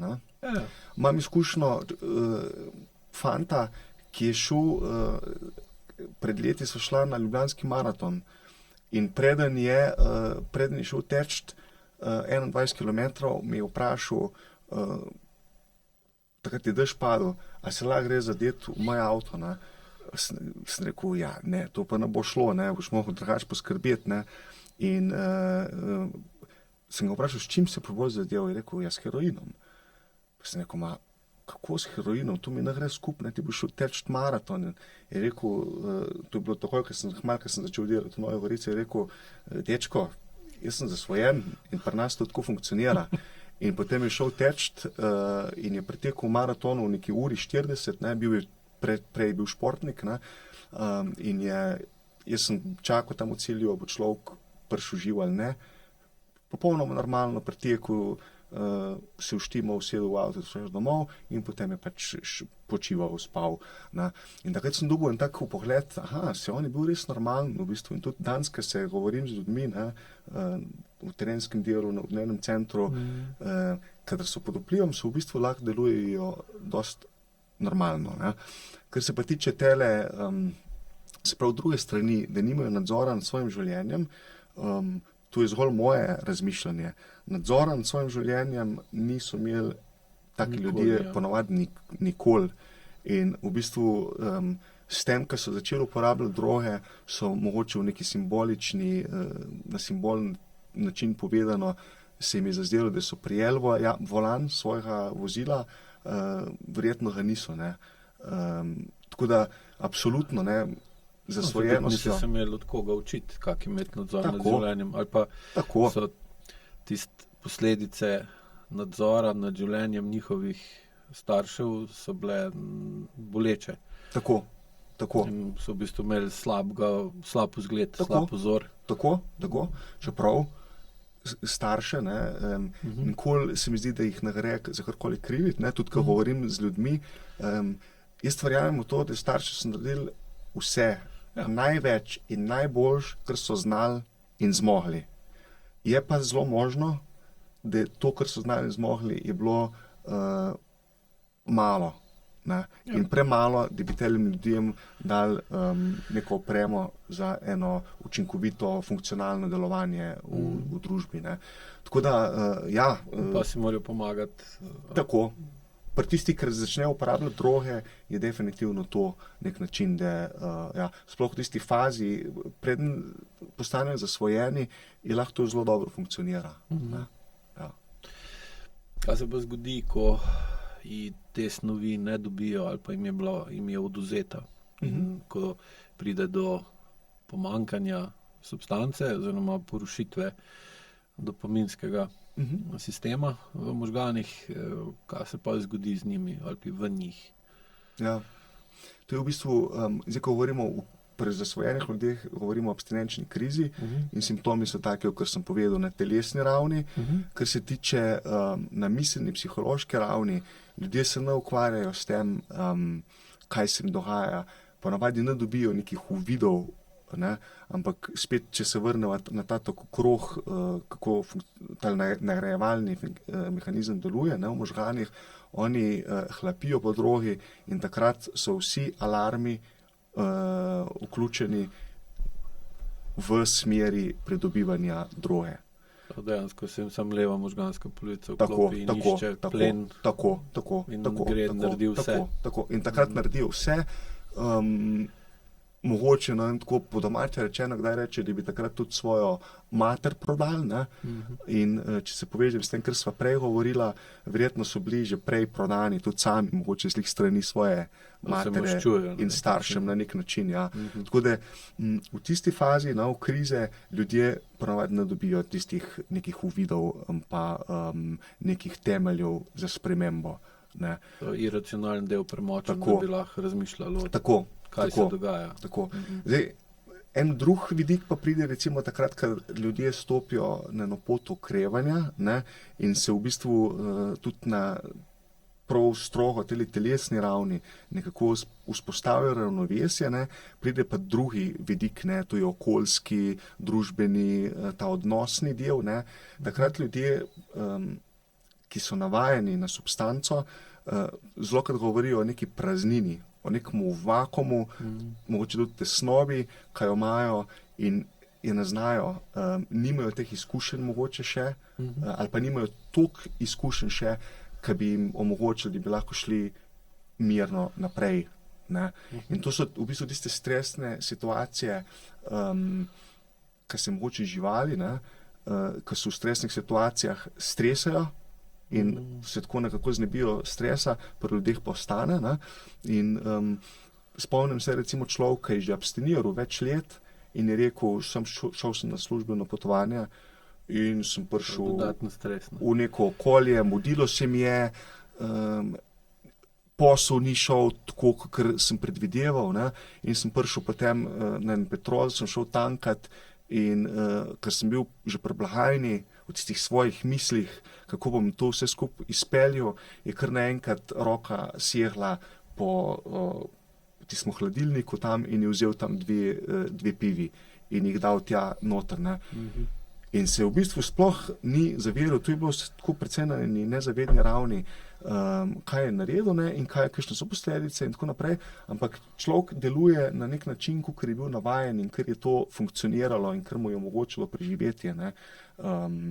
In to je zelo pogosto, ne, v bistvu tudi recidiv pravimo, da je en normalen proces v obdobju okrevanja, no. Tako da recidivi niso toliko čudna zadeva ali pa neobičajni in se ponavadi zelo pogosto dogajajo ljudem in tukaj vidimo, no, ta praznina v bistvu prav tudi, kar se v možganih, ne, kar se v tem kognitivnem delu možganov tiče, lahko tudi govorimo o neki vrsti zamrznitve, ko pač na podlagi nekega avtomatizma naredimo stvari, ki jih čutimo takrat. Ne pa, ki so v skladu z neko kognicijo ali pa z neko moralo, ki bi bilo prav zame ali pa za druge, da me vidijo ali tako naprej, ampak na tak način delujejo v tisti stiski spet, ne. In tukaj rabijo res precej enih pozitivnih izkušenj, pa tudi, kar iz prakse vemo, neke opore, odnosne opore, da takrat stoji zraven, ne. Če je družina, ki smo jo prej omenila, kakor toliko funkcionalna, je pri tistih ljudeh, ki družino imajo, absolutno to nekaj, iz kar je treba izhajati, pa podpreti, se povezati, tako, ja. Problem je spet pri tistih, ki vsega tega nimajo, ne. Kdo bo tisti človek, ne, ki bo nekako bil z ramo ob rami pri takih zelo banalnih situacijah, kakor je bila recimo ta, ne. Prav, če ne morajo vplivati na vzorce vedenja v družini ali pa v okolju, ne, je pa težje se odvaditi ali pa težje ostati v abstinenčnem stanju. Tako. In tudi v drugih, ne, kadar ne govorimo o abstinenca, ne, ker primarni cilj naših programov ni abstinenca, ampak da se škoda, ki nastaja, zmanjša in katerakoli sprememba, najmanjši korak je tukaj noter dobrodošel, ne.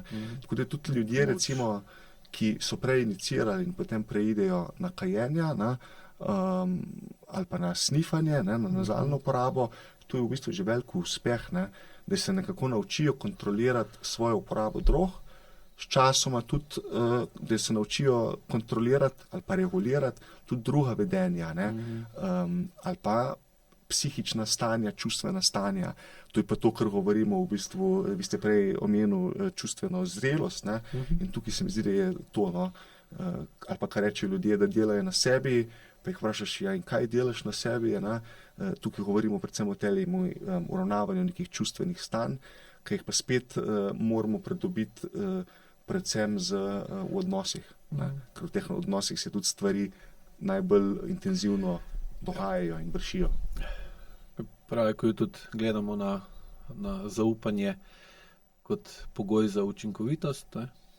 Učinkovitost je pa pogoj za, da si v ravnovesju na zdrav način ali pa ne na škodljiv način. In seveda zdaj, če nekdo zaupanja nima ali ni ga bil deležen, ga ne zna ustvariti, potem je tudi neučinkovit, ne.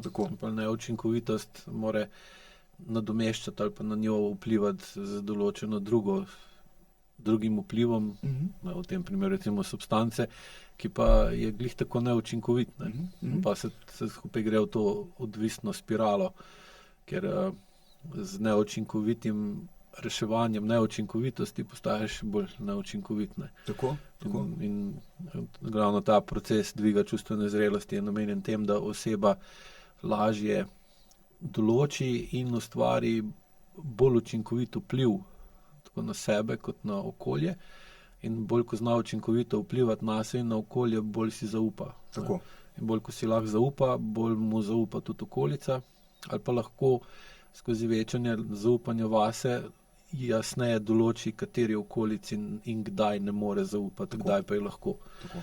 In pa seveda začne dobivati vedno več škarij in platna v lastne roke in postaje bolj učinkovit Tako. v reševanju problemov in je pa seveda manj odvisen od odvisnosti Tako. ali pa od nečesa, kar odvisnost povzroča. Ne. Tako. Tudi eno misel, ki ste zdaj govorili, ne, se mi je zdela, lahko govorimo tudi o intuiciji, ne, o nekem razvoju intuicije, ker je v bistvu nek proces pri ustvarjanju, pri odraščanju, takrat, kadar se v bistvu te naše možganske nevronske strukture začnejo ustvarjati, takrat, ko se začne leva pa desna hemisfera povezovati, usklajeno tudi delovati, takrat je tudi intuicija se začne kasneje potem razvijati na tej podlagi, ne, in intuicija na nečem temelji, ne. In te izbire, ki jih potem človek nekako udejanja, ne, tekom odraslega življenja zelo pogosto temeljijo na intuiciji. In tudi o tem zaupanju, ki smo govorili, ne, mogoče je malo lažje razumeti tudi v oziru tega, kar smo na začetku govorili o nekih teorij, ki tudi govorijo, recimo teorijo objektnih odnosov, potem pa še številne druge, recimo teorije navezanosti, ne, kadar mama recimo začne biti v stiku s svojim dojenčkom, otrokom in nekam gre, ne, se mora otrok, ne, dojenček, mora pridobiti izkušnjo, da bo ta mama prišla nazaj. Ne. In takrat, kadar gre, je on miren in tudi njegov zaupa, ja. tudi njegov v bistvu živčni sistem, ne, je reguliran, ker verjame in ve, da bo ona prišla nazaj. In to je to zaupanje. Ne. Pri naših ljudeh je zelo pogostokrat to že v temelju porušeno. Ne. In tudi, ko govorimo v bistvu pri zasvojenosti, govorimo o številnih razsežnostih. Eno od njih je tudi ta duhovno razsežnost. Ne. In ne glede na to, je človek pripadnik neke religije ali ne, opažamo, da ljudje, ki so na nek način verujoči, pa res nočem tukaj govoriti samo o tem v našem katoliškem, krščanskem Bogu, ne, ampak da karkoli verujejo, pa tudi njihovi svojci, ne, grejo mogoče lažje skozi te najhujše stiske, ki jih doživljajo, v bistvu, ker zaupajo, da se bojo stvari uredile in izboljšale. Ne. Ti ljudje pa zelo tega zaupanja nimajo. Ne. In to se potem itak poveže tudi z zaupanjem v odnosu, ki ga imajo do kogarkoli. Ne. In ko sem omenil, da so njihove mreže, se pravi stikov ljudi, s katerimi delujejo v okolju, zelo šibke, ne, ponovadi pri številnih ljudeh so edini njihovi prijatelji ali pa člani njihove mreže v bistvu drugi uporabniki drog, ne, in absolutno tukaj ne govorijo, tudi sami ne govorijo o prijateljstvih, ampak govorijo pač o ljudeh, pri katerih lahko nabavijo drogo ali pa z njimi lahko uporabljajo drogo ali pa jim nudijo neke druge opore. Z vidika uporabnosti. Tako. Ja, kar je spet značilno za levo možgansko polovico, ki... Tako. Ampak vse te stvari se nanašajo, ne, lih ste leve, na zasvojenost. Ne. Kako boš nekaj predobil, kako boš rešil neko situacijo, kako boš pomagal sam v sebe, seveda substanco in tako naprej. Ne. In tukaj ne moramo govoriti o zaupanju človeka, da bo mogoče prevzel ali pa reguliral neka tvoja čustvena stanja, recimo jezo, žalost, strah, sram, tega ni. In tudi nikoli ni bilo, tudi kot otrok, ne, ni bilo tle mame ali pa neke druge figure primarne, ki bi namesto otroka, ki pač ne zmore sam, regulirala tega. Ja. Ja, ker že osnovna značilnost, ali pa ena od osnovnih razlik med delovanjem leve pa desne možganske hemisfere je ravno to, da leva deluje po pozitivni povratni zanki, ne. Sprav, če je malo dober, pol hoče več tega, desna deluje pa po negativni povratni zanki, ne. In za odvisnost je logično, da rabimo pozitivno povratno zanko, da ne znamo nehati. Tako. Ne znamo začutiti, da je dost, ampak hočemo, zdaj je dost, moramo iti še v več in še v več, dokler ne Ja, in tudi Ne, absolutno. Možgani so izredno pametni, ne, človekovo telo in če nekaj prinaša ugodje, zakaj bi se temu odrekal? Ne? In oni znajo, kar se tega tiče, zelo dobro poskrbeti. No. Tako da je pa tudi res, da vse malo mogoče tudi malo spolno pohajeno, ne? Tudi tukaj je malo rizično govoriti, ampak vseeno leva pa desna deluje tam malček drugačno in sploh, ko govorimo na področju neke psihoterapije, moški se mora za sočutje odločiti. To ni nekaj, kar je naravno mu dano, kot pri materah, ampak se mora odločiti, zdaj bom jaz sočuten. Ne? In to so tudi stvari, ki jih je treba nekako, zelo kad se sprašujem, zakaj se o tem ne pogovarjamo, ne? Zakaj nas tudi o tem naučijo na nekih procesih izobraževanja, tudi konec koncev o IQ-ju in posledicah in vzrokih in metodah. Ne? To so stvari, ali pa na nivoju recimo čustvovanja ali pa urejanja čustev, mi o tem zelo malo zvemo.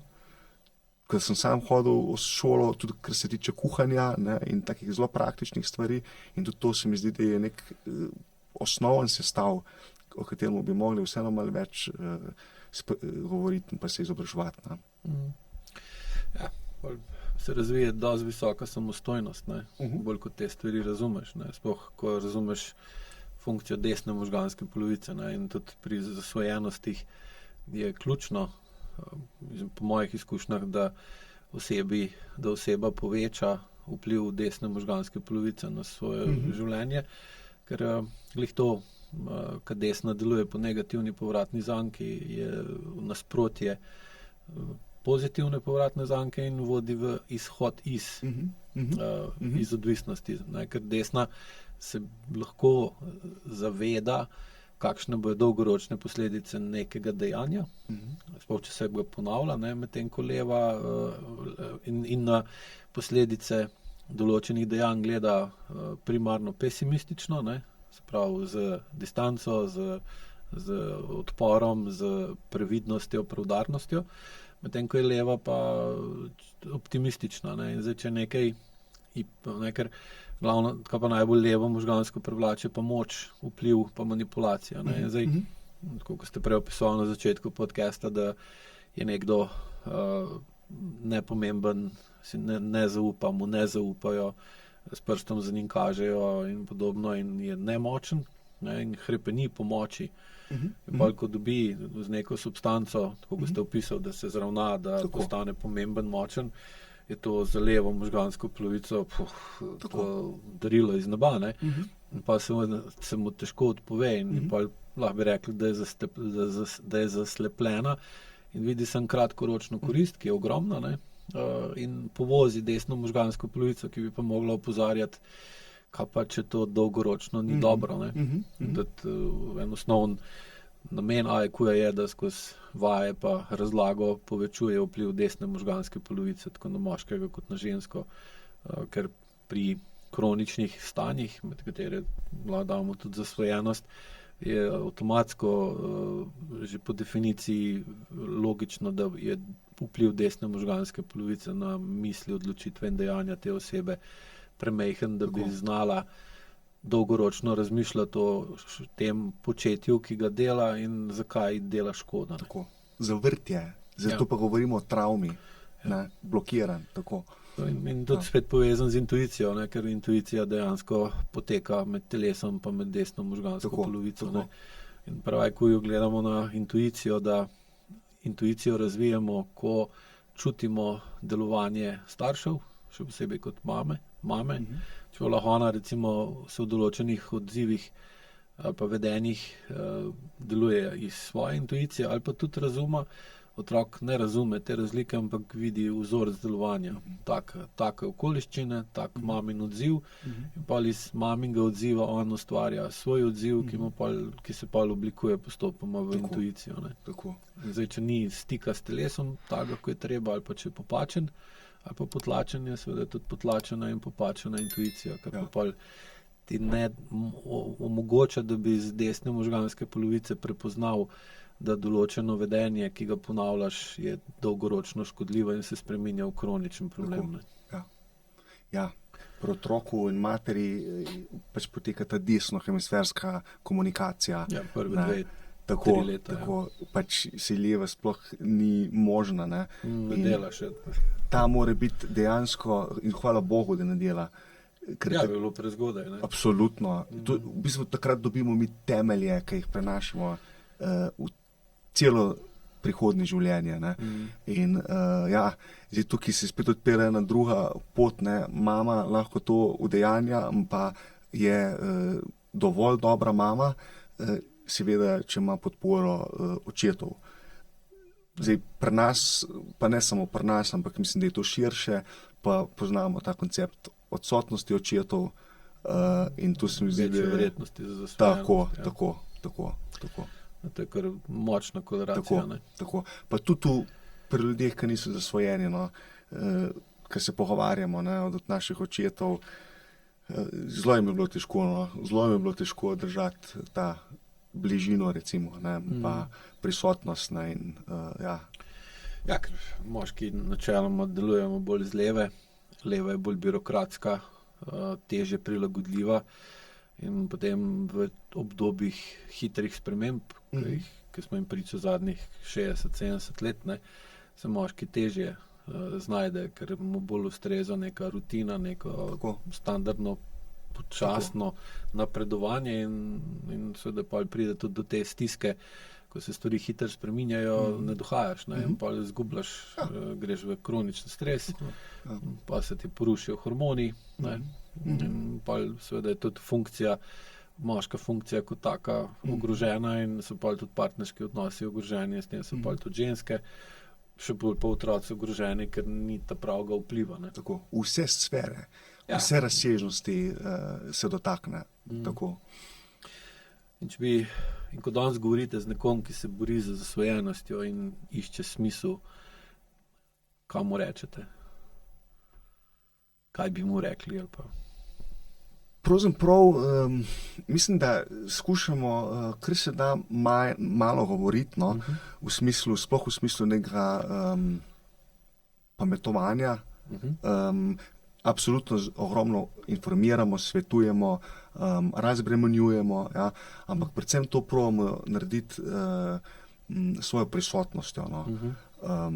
Tudi ljudje, ki govorijo, pa kaj jih sprašujemo, kaj bi lahko še mi več naredili, recimo, ne, kako bi lahko bili bolj učinkoviti, rečejo, ja, mi bi se rad bolj pogosteje, pa večkrat družili, ne samo med 8 in 3 popoldne, enkrat na teden, za 1 urco, recimo, ampak radi bi več tega in v bistvu zelo se mi zdi, da je pomemben predvsem ta odnos, ki ga vzpostavimo s človekom, da ga vzamemo pač kot enakovrednega človeka, brez nekega zaščitništva, brez nekega moralnega obsojanja ali pa presojanja in pač, smo tukaj in zdaj, ki lahko naredimo, kako se lahko družimo, tako da zelo probamo ven z tega izhajati, no. In tudi mogoče pri vseh aktivnostih, ki jih imamo, v kakšnem poletnem času, vem, da že pred leti spraševal, če ne bi delal, kaj bi jaz zdaj delal, ne. In sem si pomislil, ja, nič, kupil bi se pijačo, pa šel k eni reki, pa tam preživljal čas in potem sem nekako začel povezovati, se mogoče to pa tudi komu od naših ljudi prav pride, ne, in sem vprašal in so bili absolutno za. Tako da vsako leto poleti hodimo k rekam, Idrijci, Soči, Bači, takrat, kadar lahko.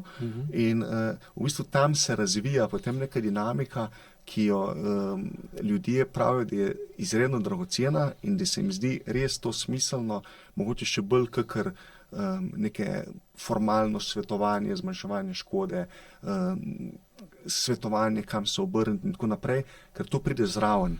Ampak da smo tam z njimi, damo majico dol, se damo kopalke in gremo z njimi v vodo, metamo frisbee in tako nekako potekajo te aktivnosti. Ali pa recimo, da mislim, da pred več kot 10 leti smo šli 2-krat v enem letu na Češko za en teden igrati nogomet in cilj je sicer bil igranje nogometa, ta glavna stvar, ampak vse ostalo, kar se je pa zgodilo, je bilo pa toliko dragoceno tudi za mene, ne, ker ste vprašali, ki mi daje to ta entuziazem, da delam energijo, ja, ko vidiš recimo, ne vem, človeka, ki pride recimo konkretno iz zavetišča za brezdomne z 2 vrečkoma v kombi, preden smo šli na pot, in ga vprašamo, a ti imaš pa samo to, pa je rekel, ja, to je vse, kar imam, ne. In potem gremo gor in potem gremo recimo bili na Češkem, blizu Prahe, na izlet v mesto in potem reče on, jaz pa ne bi šel v Praho, ne, jaz bi ležal na posli in gledal televizijo in potem se tako spogledamo in rečemo, pa dobro, mogoče si edinkrat v življenju v Prahi, tle in ne boš šel si pogledat, ne, pa si potem vzamem par minut za premislek. In potem mi tudi drugi povejo, ja, lej, jaz ga pa razumem, reče, ne, kdo, veš, on nima doma televizije, nima doma posle, tople, veš, si mogoče mu pa to več pomeni in potem pridobim nek nov vid in se potem po enem tednu peljemo domov in mi po noči pač nagori ena od luči in popolnoma zmatran rečem, bomo že doma to zamenjal, ne, in potem reče ta človek, ne, ti boš na naslednjem postajališču ustavil, bomo šli ven, ti si vzem par minut pauze, ostali bojo kakšen cigaret pokadili, jaz bom pa zamenjal luč. In dobijo v bistvu to odgovornost, to nek smisel za skupino tudi, ne, se vklopijo in je to v bistvu tisto največ, kar jim mogoče damo, predvsem z neko, niti ne toliko z besedami, ne, ampak z neko vključenostjo, prisotnostjo, biti pač zraven, ne. In to se mi zdi, da je to, kar opažam pri naši skupini ljudi, s katerimi delamo, največ v bistvu, kar jim damo. Zaupanje. Tako. To vse, kar ste razlagali, je gradnja zaupanja, ne? Ja, vse zlo je v bistvu tega ponavljanja, no, ampak včasih je res tako težko ljudem, ki so mogoče malo izven, ne, ali pa gledajo brez nekih lastnih izkušenj zasvojenosti, ali pa da bi vsaj bili v stiku in gledajo, kaj mi delamo, zelo kot govorijo o neki potuhi, ali pa pač, da to res ni smiselno, mogoče celo kontraproduktivno. V praksi pač vidimo, kjere stvari dejansko delujejo in kjere ne. In prav ta prisotnost, biti skupaj z človekom je v bistvu največ, kar jim lahko damo, ne. Potem pa zelo trata neka čarovnija, ali pa ne vem, lahko bi tudi tako drugače, bolj znanstveno pojasnili, ker se stvari začnejo spreminjati, ne. Če jim so že na začetku ugotovila najbolj manjka zaupanja, ne, pa logično, da če jim, se tudi verjetno, če ne bi zaupali substanci, ki jo uporabijo, da bo naredila tisto, kar od nje pričakujejo, ne bi uporabljali, ne. Ja. Pa, ko vidijo, da ta substanca več tega ne da, kar je včasih prav, da postane nezaupanja vredno, jo zamenjajo z drugo, ne. Tako. Močnejšo ali pa tako. Ja. Ali pa začnejo teči, ne. Neki. Ali pa razvijajo če govorimo spet, premakne v drugo, ne. Tako, če govorimo spet o neki patološki obliki, ne, nekih vedenj, ki so mogoče družbeno absolutno bolj sprejemljive, kakor zasvojenost sama, ampak če pogledamo, ki se dogaja znotraj telesa, ki sva prej malo bolj podrobno govorila, so pa stvari podobne, ne, in lahko spet govorimo o matranju telesa, ne, uničevanju telesa in še vsega ostalega, kar pride, vpliva na odnose, na funkcioniranje v družbi in tako naprej. Pa za konec še, kaj bi želeli, da družba oziroma še posebej starši razumejo bolje o kemičnih odvisnostih, kot zdaj razumejo? Ja, tako res težko mi je, no, malo, bom rekel, dajati neke nasvete, pametovati, ampak vidim, da je v bistvu prav to, kar sva zdaj na koncu omenila, ta odnosni del, koliko je v bistvu res pomembno, da vstopamo v odnos in vztrajamo, ne glede na to, kakšni so v bistvu neki trenutni odzivi. In takrat, kadar smo v stiku s svojimi otroki, kot tudi kasneje, recimo kakor svojci, ali pa prav, ne vem, z našimi kolegi ali pa tudi neznanci, v bistvu, da si dovolimo izkušnjo in vstopiti v svet ljudi, ki imajo stisko. Jih probati začutiti in največkrat je to dovolj. Ne rabimo mi iskati rešitev in, ne, ampak biti zraven in začutiti, človeka. To se mi zdi, da je že v tistem zgodnem obdobju, ne, otroštvu, kaj je recimo starš, bodi si mama ali pa oče v stiku s svojim otrokom, koliko je težko v bistvu začutiti pa razumeti, zakaj nek 2-letni otrok dela popolnoma vse tisto, kar mu mi govorimo z našo kognicijo, da ne sme delati in je, ali pa celo tudi sam sem v temu, ko postavljamo neke prognoze, če boš to delo, bo to, otrok tega ne razume.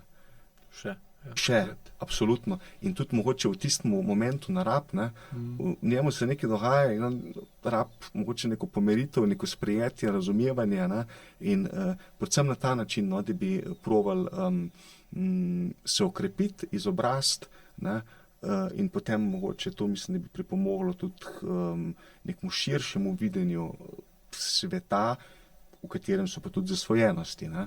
Tako da jaz res spodbujam ljudi, ki imajo včasih kakšne tako neke svoje pomisleke, ki se mi ne zdijo skladni z neko realnostjo, s katero se sam srečujem, ko delam z ljudmi, ki uporabljajo droge, jih res povabim, pridite k nam, pa dajte v živo videti, pridite na kavico v dnevni center, pa spoznajte v bistvu te ljudi, ne, ker ponavadi na področju drog in zasvojenosti to področje obvladujejo neki miti, stereotipi in predsodki in ljudje rabijo v bistvu se tega malo znebiti, da bi lahko začeli gledati na situacijo drugače, pa tudi mogoče, če se bojo sami, če se bojo, Bog ne dej, ampak če se bojo srečali recimo s stisko, ni treba zasvojenosti, ampak mogoče zgolj uporabe drog svojih otrok ali pa svojih znancev ali pa drugih svojcev, da bojo znali to razumeti v nekem drugem kontekstu, ne pa zgolj preprečevanje ali pa neke vojne, recimo, a ne. Iz Amerike poznamo vojno proti drogam, to je v bistvu vojna proti traumatiziranim ljudem, ne, in jaz se ne znam drugače razumeti, ne. Tako da prav ta širši kontekst, ki ga pridobimo v odnosu s človekom v stiski, to se mi zdi tako pomembno, da si sploh dovolimo. In tako v naše programe sploh zadnja leta vstopa ogromno nekih študentskih skupin ali pa tudi tako prav nekih drugih interesnih skupin ali pa tudi strokovnjakov, ki pridejo pogledati malo, kako delamo, neke principe dela, hoče spoznati uporabnike in tudi pri ljudeh, ki se nam zdi, da vseeno so nekako okrepljeni z nekimi znanji in vedenji, ugotovimo, da v bistvu ali pa recimo so res začudeni, impresionirani, ko vidijo, kako v resnici te ljudje funkcionirajo. In tudi včeraj, ko sem omenil ta film od Cvitkoviča, sem še enkrat zopet videl, da ko gledaš v oči tem ljudem, ne, in njihov obraz, to niso kriminalci ali pa neki bavbavi družbeni ali pa ne vem, grešniki ali pa odvisno z kakšnega zornega kota gledaš, to so v bistvu eni iskreni, sicer globoko ranjeni, ampak eni res tako odprti, čiste duše ljudje, ne.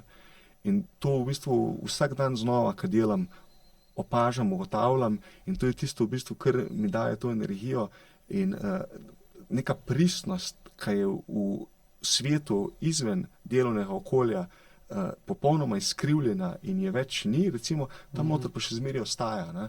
In tudi zato se mi zdi, da imamo ogromno nekega manevrskega prostora dejansko za narediti neko razliko, ki je pa velikokrat niti ni treba, da je zelo znanstveno pojasnjena ali pa greš v neke globine, ampak je prav to, kar sva prej omenila, biti ob človeku, vzdržati, se poizkušati uživeti, pa začutiti, ne.